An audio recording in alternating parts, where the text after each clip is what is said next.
Hey everybody, it's Galmadex and welcome back to the Avatar The Last Airbender Collector Booster Arena Direct. Without further ado, I'm just going to hop right into this thing. You all know the drill by now. Best of one sealed, super high stakes, super high variance, infinitely far from a guarantee of getting any physical cards, but if we do manage to get real lucky here, we could get a collector booster box of Avatar The Last Airbender.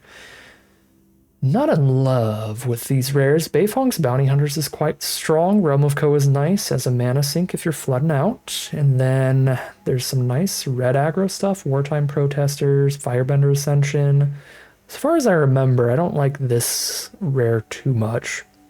2 mana instant, one of your creatures fights an opposing creature. If you dealt excess damage, you can get some of that red mana back. Yeah, this is perfectly serviceable removal probably, but more along the power level of just like a decent common removal spell. The fact that it's a fight spell and not a bite, your creature is taking damage back, certainly hinders it quite a bit. All right, interesting stuff. It's really going to depend on what the commons and uncommons look like here. Maybe we'll be Junding them out. Maybe we'll be going blue-red. Who knows? There's even a Momo here if we've got a lot of good flyers. Could lead to a good white-based flying aggro deck. Got a Rumble Arena and Barrels for colorless fixing. Any multicolored signpost uncommons that, oh my god, triple Dragonfly Swarm? That does lead us a certain direction. Yeah, I'm definitely interested in seeing if we have a lot of instants and sorceries in blue-red to go for the blue-red, just play a bunch of instants and sorceries deck. Preferably lessons to go with Sokka as well. That's the biggest draw multicolored wise. Triple Dragonfly Swarm is honestly a tiny bit more of a draw than Beifong's Bounty Hunters if we have a lot of instants and sorceries. If we don't, then obviously Beifong's Bounty Hunters much better. You don't have to build around this card at all. Just, are you playing creatures? Yes, you're good. This card's going to be ridiculous. Okay, let's see. So ideally blue-red or green-black, but we'll still take a peek at every color, make sure we're not missing anything great. White looks decent, especially if we can pair it with a secondary color with a lot of creatures in it. We've got a decent creature count in the color already at 7, one of which makes 2 creatures off the one spell. That makes the team avatars look pretty spicy. That is the thing that is potentially pretty good about this color if we have a secondary with a very high creature count, preferably lower on the mana curve as well so we can flood them out quickly. Could be a nice streamlined aggro deck to try to outrun the slower, grindier, splashier decks that you see a lot of in sealed.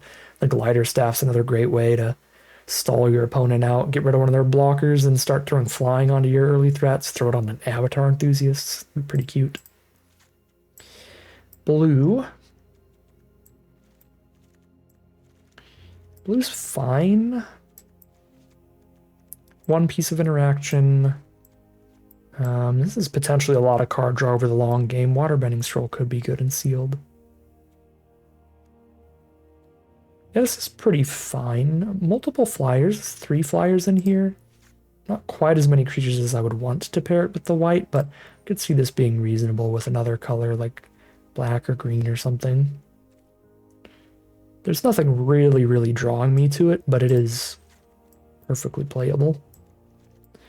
Black has some really terrible non-creature spells, and honestly, the creatures aren't that much better. Black has 2 Swamp Snare Traps and 1 June for cards that I actively like. And then these are okay filler, and then these are awful filler. Black is not much of a color here. We could splash it in for the Bounty Hunters and also get a couple Snare Traps off the splash. That's about all I'm interested in doing with black.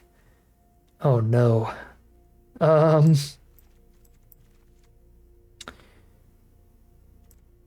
What I said oh no about is 3 copies of Tiger Dillo. I guess if I draw 2 of them together, that'll do things, but generally speaking, this card is really inconsistent. I mean, our blue is pretty solid, as we were saying. Perfectly reasonable. It's slower on instants and sorceries than I would want, though. I mean, even the red, one of these is an artifact, one of these is an enchantment. God, I have 5 instants or sorceries in this color pair total? 5 instants and sorceries for these dragonfly swarms is such a miss. I guess there's a 6th one thanks to abandoned attachments, but that's kind of miserable. That's so disappointing. Could have had a really cool dragonfly swarm deck. And that's one of the things I was thinking about with the tiger dillos there. I was like, well, wait a second. We've got 3 of the dragon. If we have enough instants and sorceries to beef those up to 4 power consistently, then the tiger dillos could actually be solid, but we do not. We really do not. So, I mean, red has a lot of creatures here. Even if you don't count the tiger dillo, so maybe that could lead us to that red-white we were talking about. Is that Firebender Ascension's another 2-drop creature. It's got the Wartime Protesters, which is gross with other allies, and most of white's creatures are allies. As you can see, ally, ally, ally, ally. Every single white creature we have is allies. So I could see some Boros. There's Boros, good stuff here. Not monumentally high on removal. Lightning Strike, Last Agony thing, Razor Rings. But none of our colors are super high on removal. Just the double Swamp Snare Trap. Yeah, I can see Boros here, but we'll still look around, see what we've got in our final color, which is green. Solid removal. We got Allies at Last and Earth Rumble.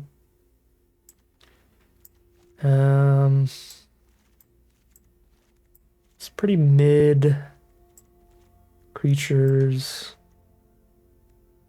I mean, there's nothing super exciting pulling me into the color, but it looks perfectly consistent.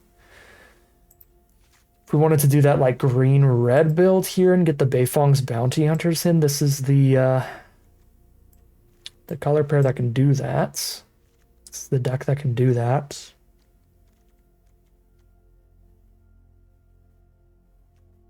The Bounty Hunters is basically our strongest rare. Wartime Protesters is pretty strong too, though. Do we have other allies here in green? We have 1 ally, Haru Hidden Talent. That's it. So it's not great for the ally rare. It's 1 Wartime Protesters, 1 Deserter's Disciple, and 1 Haru. And I probably wouldn't play the Haru if I only have 2 other allies, so Wartime Protesters in that color pair is just a 4-mana 4/4. So we are lowering the power of one of our bombs to fit the other bomb in, which is Beifong's Bounty Hunter.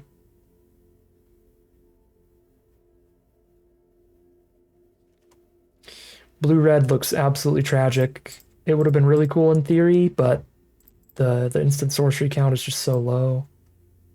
It's just not doing anything.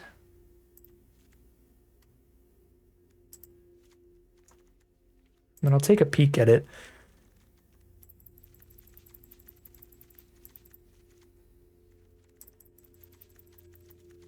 I'm thinking like red-white or green-red.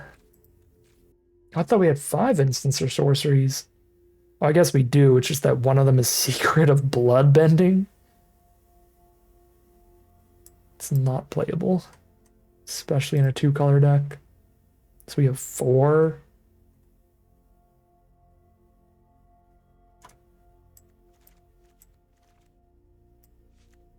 This is just really not where it's at. A lot of 2-drops, which is cute.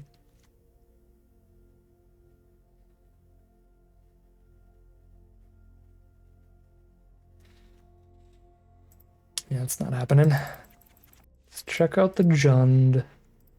So here's what the Jund looks like. Kind of interested in this. We get a lot of power off of Beifong's Bounty Hunters. Wartime Protesters isn't doing that much. But it's just a 4-mana 4/4 haste is a big stat line. We've got a lot of 4-power greater creatures to actually try to trigger these Tiger Dillos in the late game. So I think one of the big benefits of this kind of color pair going green, red, splash, black. So we actually do get to try to utilize these Tiger Dillos. And they can also like cheese out an early win. We get these like 4-power creatures attacking and then Twin Blades for 5-power double strike on one of these. good removal too. Earth Rumble, allies at last, double Swamp Snare Trap, Lightning Strike, the Fight Spell. Lots of interaction in this deck. I'm really feeling like the Jund will likely be the way to go, but I will take a peek at Boros as well. I think Boros would end up looking something a little like this. There's really only one creature that makes more than one creatures when it enters, so Team Avatar doesn't look incredible here. But we can just try to curve out and tempo people out. The Tiger Dillos are also worse here. I mean, I cut one of them. I could see just cutting all three and moving this deck around a bit. They do still have some creatures that work well with them, like Avatar Enthusiast could get to 4 power. Protesters already is. If we play the Wrestlers, any turn that we play a land or a creature, that's a 4 power creature. Appa's a 4 power creature. Put a Glider Staff on a 3 power thing. There's still ways to get the Tiger Dillos attacking, but being less consistent, we could cut those two and run. Porcupine, still run Twin Blades, Sandbender Storm, maybe Fancy Footwork. There's plenty of other options. But I think overall I'm just more into going for the green-red build and getting access to the Bayflongs and a little bit better hard removal instead of the little bit more finicky like Team Avatars we get in this color pair. Yeah, I'm going to go green-red here. We're going to Jund them out. Yeah, I totally forgot to mention the other thing about splashing the black is that we get the Realm of Ko as well.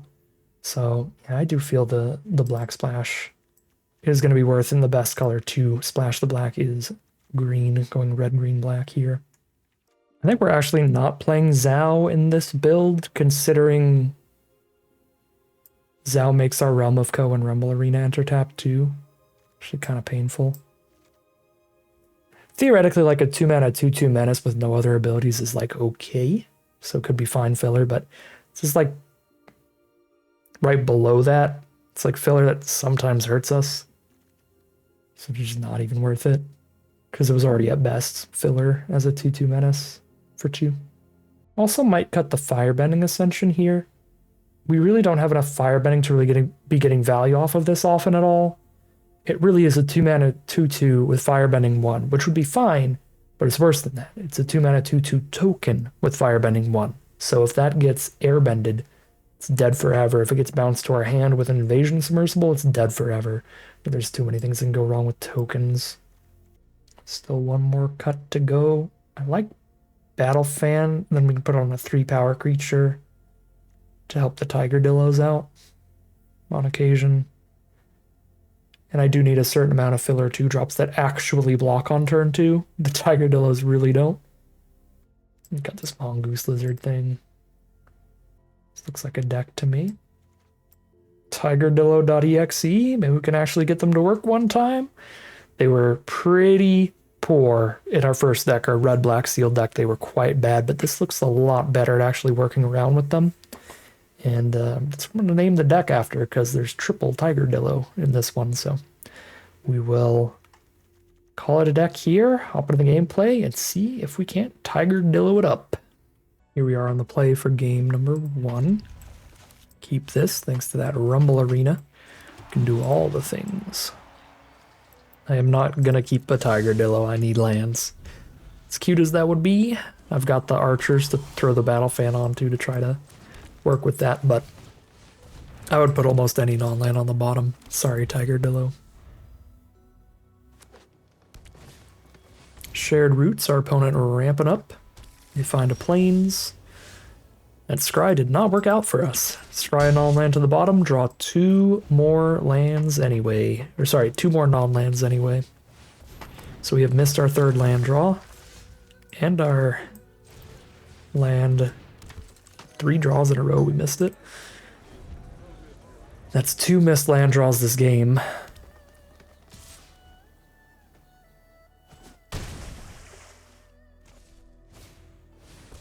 And then there's a great rare, Hakoda, that can play allies off the top of their deck. They're in a color pair with a lot of allies. So this is going to be a rough game. We're already quite a bit behind. Basically got time walked twice by missing 2 land drops. It's our best bet from here. play 1 3/4 blocker that holds that off, that trades into that. No, they can water bend it at instant speed, so we wouldn't even be able to block there. We could block Hakoda.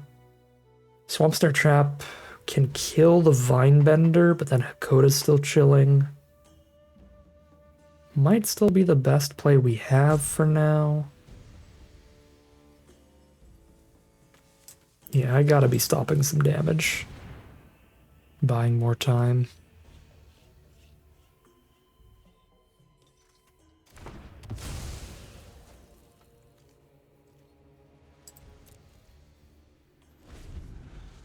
Try to accomplish something with Twin Blades on blocks, but we would have to be able to get that through like 6 open mana if they have their own combat trick or instant speed removal spell. We go like block, cast Twin Blades, and they could like blow up our creature in response.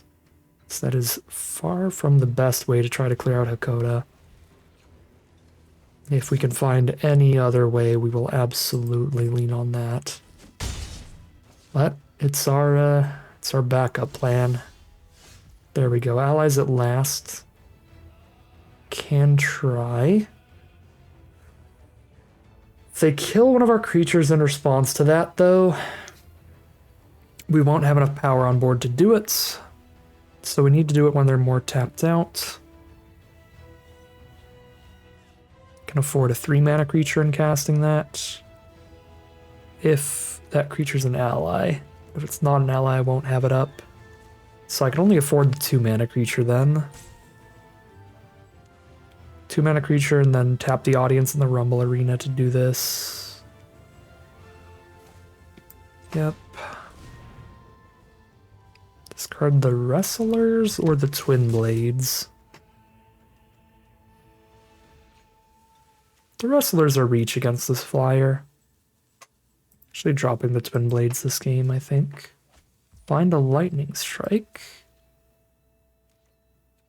I'm not going to try to allies at last against the open mana here.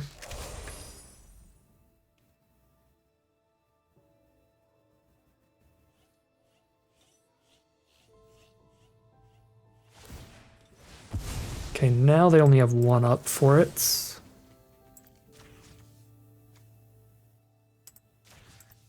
they have to have exactly the +2/+2 trick to save this. There's also the Avatar state that gives hexproof, but they can't have any removal to kill one of these two. No 1-mana removal to do that. Alright, so we accomplish that. They drop a forest for turn. Oh yeah, Archer says reach too. I could have ditched the Wrestlers. Origin of Metal Bending, okay. Fair trade.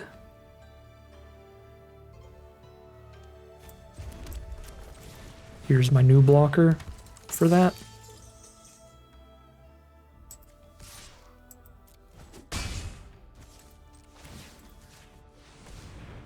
For reach blocker to stop the 3/4 flyer.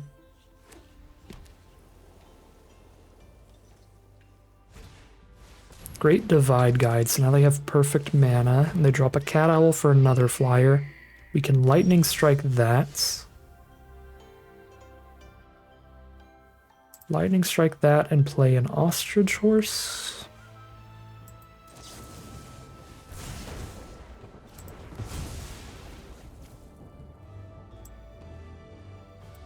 Don't hate the idea of sending this Earth Rumble Wrestlers in here.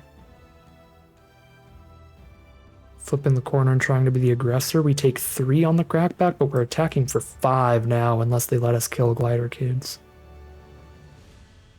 And then Badger Mole can be hasting out extra damage, giving trample to Ostrich Horse.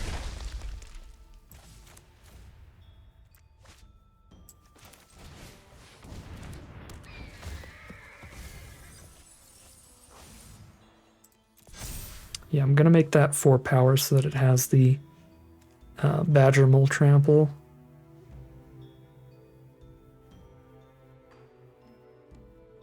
So that's gonna have trample. This is gonna have trample. We just leave the Battle Fan on something that'll have trample.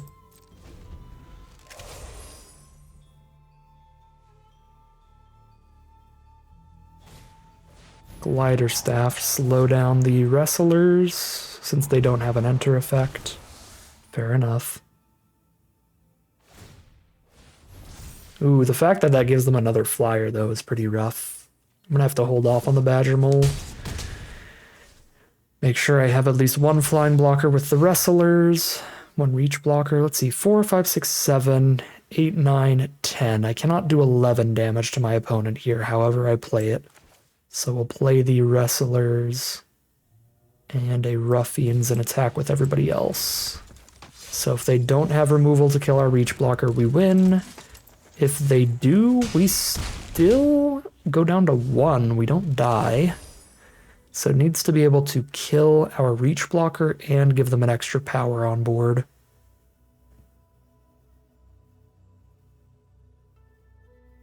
GG from opponent. Somebody's going to win here. Glider Staff will do it. Glider Staff exactly kills the reach blocker and adds 1 extra power. And that's obviously pretty frustrating. We had to fight very hard to try to claw our way back after missing many early land draws. Still almost get the win, but opponent drew the right gas there. Double Glider Staff in a row. Absolutely disgusting. That'll be 0-1 heading into game 2. All right, here we are on the play for game number 2. We ditch the Badger Mole here. We're looking to find our splashed black mana for Beifong's Bounty Hunters.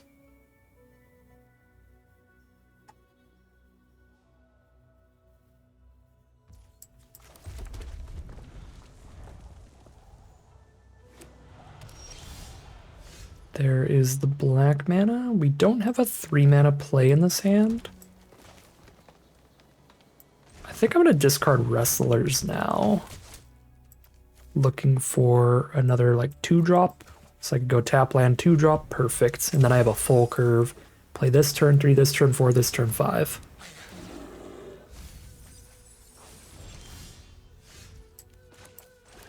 Earth Rumble is an option too. Platypus Bear for archers is the trade. Here's Tigerdillo.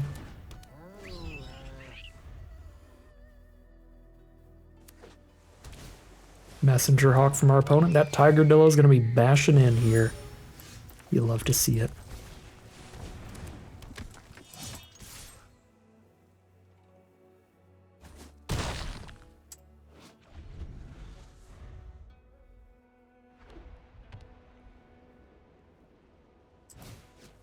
Watery Grasp on the Tigerdillo. Okay. Based on how bad Tigerdillo has been for me in the past, I was not foreseeing ever being able to pull a Watery Grasp out with it. But here we are. We finally found a decent Tigerdillo deck.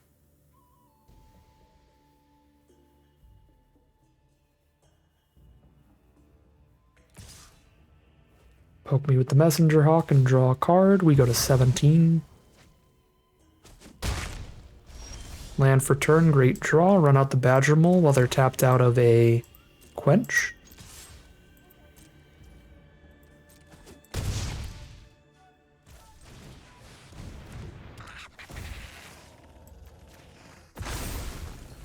Could animate the swamp so I could theoretically sack it and get it back.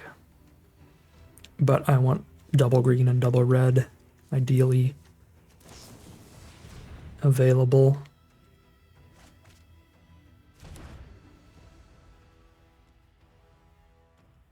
Opponent's doing some digging here with the abandoned attachments. Puts them down to 2 or 3 mana they can play around with this turn. 3 mana it is. Master Paku has arrived. At this rate, Hawk might have to hold off as a chumper. They've got a single white mana untapped. They are not holding it up as a chumper. Well, if that 1 white mana does not stop this swamp from dying to Earth Rumble, then this is lethal.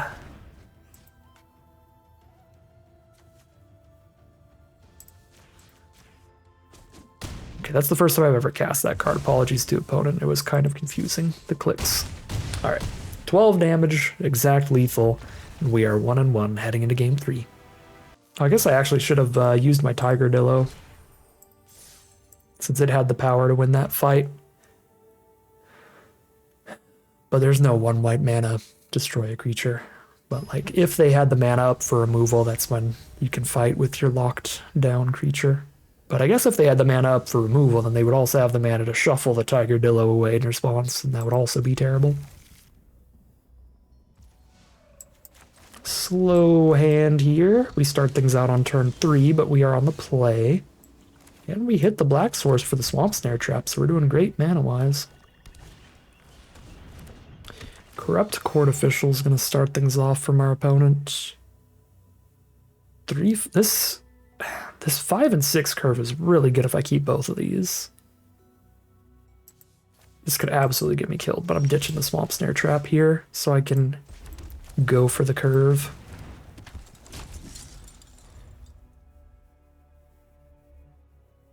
If they play like a really good 3 or 4 mana rare creature, we get crushed for that choice. 1 and a black. This is Azula Always Lies, +1/+1 counter, and then -1/-1 to somebody. Could also just be trying to cheese in some damage. Although, because this has Menace, I don't think they would have done that without some kind of trick in their hand. Because this has Menace, they know they could double block if they don't have a trick in hand. Just wait for that. We draw another Swamp Snare Trap. Ruffians is kind of awkward for us. I don't really want to spend removal on it. I also don't really want to block it with a Vindictive Warden. So I think I'm poking and passing.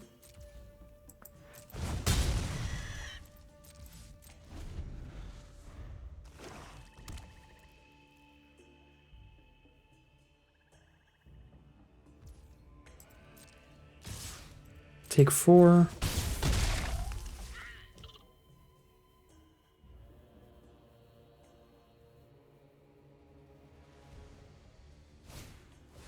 Earth Rumble Wrestlers.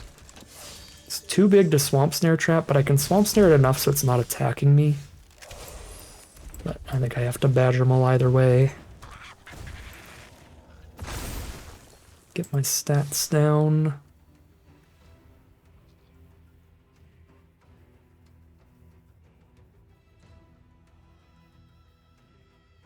To go removal spell, land for turn attack, all 4, 5, 6, 7, 8 damage, go to 7. We're losing this race a lot now. I probably need to hold Warden back.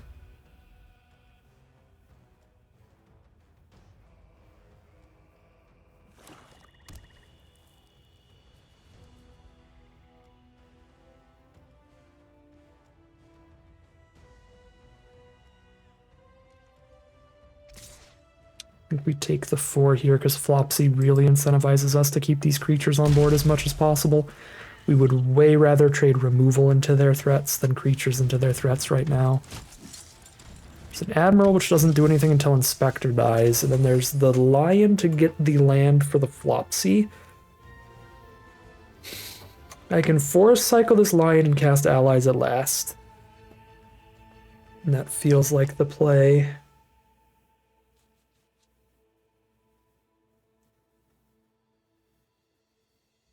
I think I'm going to do it while they're tapped out.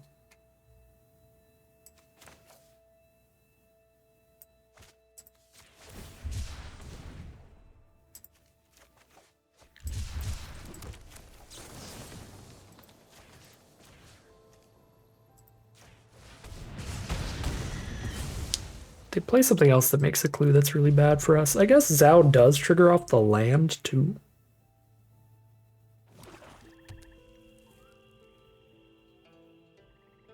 Yeah, wait, no, I should have killed Zhao. I forgot their land, because it's just sitting there looking like a non-basic. I was only thinking of it as a dual land. I completely blanked on the fact that they can sack the engine room. Oh, get got by the lands in the back. I got Dryad Arbor, dude.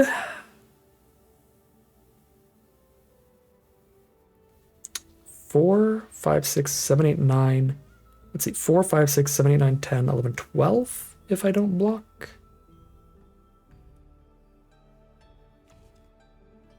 There's 17, 4, 5, 6, 7, 8. It's not like I crack back for lethal regardless.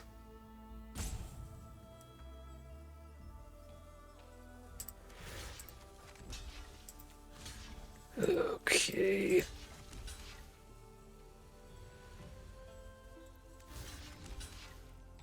I guess we get to see what kind of gnarly combat trick is in their hand here. Cunning maneuver. That's pretty gnarly.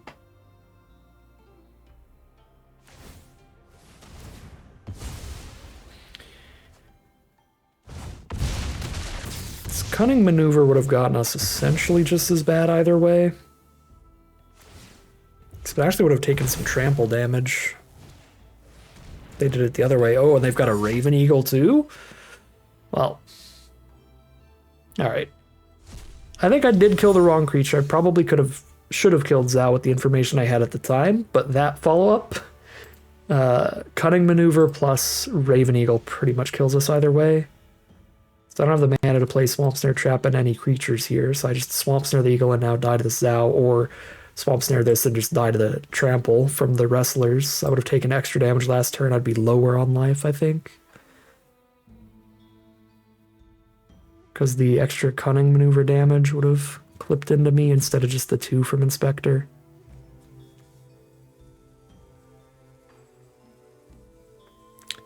Any way to not die on the crackback? No, I mean, I can't even kill this Zhao. So everybody has at least +1/+0. 3, 4, 5, 6, 7, 8. I can kill the Eagle, chump Zhao, take 5. Chumping is far from a winning plan, but it's the only way that we buy one more turn, I think. Might as well buy the turn, but this game ended last turn. And it would have ended the same way to the cunning maneuver, however we block.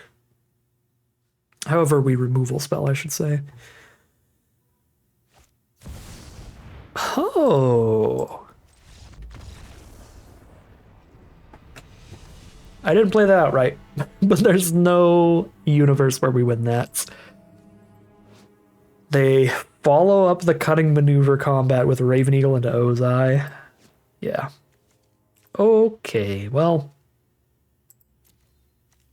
There's a lot we can do today. I think this was our weakest sealed pool so far, and both of our losses felt quite predetermined. Our first loss, we kept a 2-lander that could scry as well, and still missed land 3 until like turn 5 that game.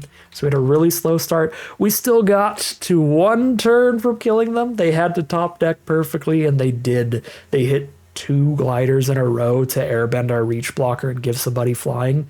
2 turns in a row to kill us. Don't think there was absolutely anything we could have done better that game. We did a solid job stabilizing from a really slow start, but it wasn't quite enough. And then that final game of Magic, I think I actually played that one pretty sloppy. Our first loss, I think I played pretty well. The second loss, I think I did play pretty sloppy, but I think no matter how well I played, the really solid rares ending that curve would have absolutely ended my life regardless. Yeah, it's hard to say what I really like and dislike about this deck when we didn't get to play it that much. It felt like both of our losses as well weren't from any huge flaws of the deck itself, more so just rough draws for the first, and then the second was just the quality of our opponent's deck crushing us. It's got about as much removal as we could really manage in a sealed deck out of this sealed pool. It's got bomb power with the bounty hunters. It's got a decent mana base here. Flood prevention with Realm of Ko. Solid mana curve. Plenty of ways to work with the Tiger Dillos. I think this was my first deck where Tiger Dillo did not look atrocious. Yeah, there's some mediocre cards that we're running here to get the Tiger Dillos to work, like the Wrestlers and the Earthbending Lesson and stuff. But overall, not a horrific sealed deck, just certainly the weakest one we've had so far, and we finally hit the lower end of luck in a run, the lower end of variance. We go 5-2 into 4-2 into now 1-2 today. Still A very positive record out of the Arena Direct so far, but we leave with absolutely no prizes on this low win run today. But that is going to end today's video. As always, I'd like to thank my patrons and YouTube members for their support, as well as you for watching the video. If you enjoyed it and you're interested in seeing some more, you can always like, comment, and subscribe to tell the YouTube algorithm to send you some more in your recommended feed. If you'd like to support the channel directly, you can check out the Patreon link in the description below. And other than that, as always, thank you very much for watching, and I'll see you again soon for some more Magic Arena.